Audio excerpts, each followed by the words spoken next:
एक ढाड दुख्ने अनि यो खुट्टाको धर्ना साथ दुख्ने चलाउन नहुने दिशा गरेर उठ्न पनि आधी घन्टा लाग्थ्यो नसक्ने अनि त्यस्तो भइसकेपछि अति नै भयो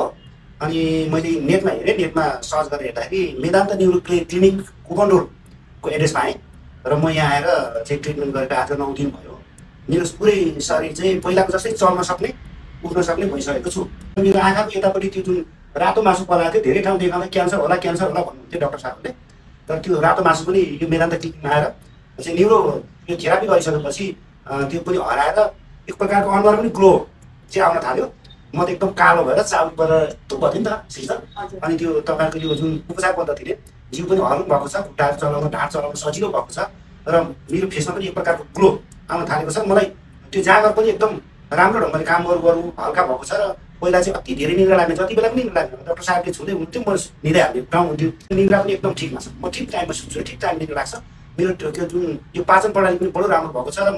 मलाई हेरिरहनु हुने सम्पूर्ण दाजुभाइ दिदीबहिनी यो आग्रह गर्न चाहन्छु यो कुपनडोरमा छ मेदान्त क्लिनिक तपाईँ मानिसबाट आउन सक्नुहुन्छ भ्यालीबाट यहाँ सम्पर्क गर्न सक्नुहुन्छ तपाईँको हार्ट नसा अनि त्यसलाई तपाईँले चाहिँ अब जस्तो प्यारालाइसिस हुन लागेको छ युरिक एसिड छ बात छ सबै खाले समस्याहरूको लागि चाहिँ यो प्राकृतिक रूपबाट कुनै बिना अपरेसन तपाईँ ठिक हुनुहुन्छ भन्ने मलाई पूर्ण विश्वास भएको हुनाले गर्दा तपाईँहरू पनि त्यस्तो पीडा छ भने तुरन्त यो अस्पतालमा सम्पर्क राख्नको लागि हार्दिकतापूर्वक निवेदन गर्दछु सबै साथीहरूलाई रोग नपालौँ तपाईँलाई अलिकति पनि रोग छ भने छिटो आइहाल्नुहोस् त्यसो हुँदा तपाईँ ठिक हुनुहुन्छ भन्ने आग्रहका साथ बिदा हुन्छु नमस्कार अभिवादन म अन्ततः यो अस्पताललाई हार्दिक धन्यवाद दिन चाहन्छु र नेपाल सरकारलाई पनि यो खालको उपचार पद्धति देशभरि चाहिँ होस् भन्ने चाहिँ आग्रह गर्न चाहन्छु नमस्कार।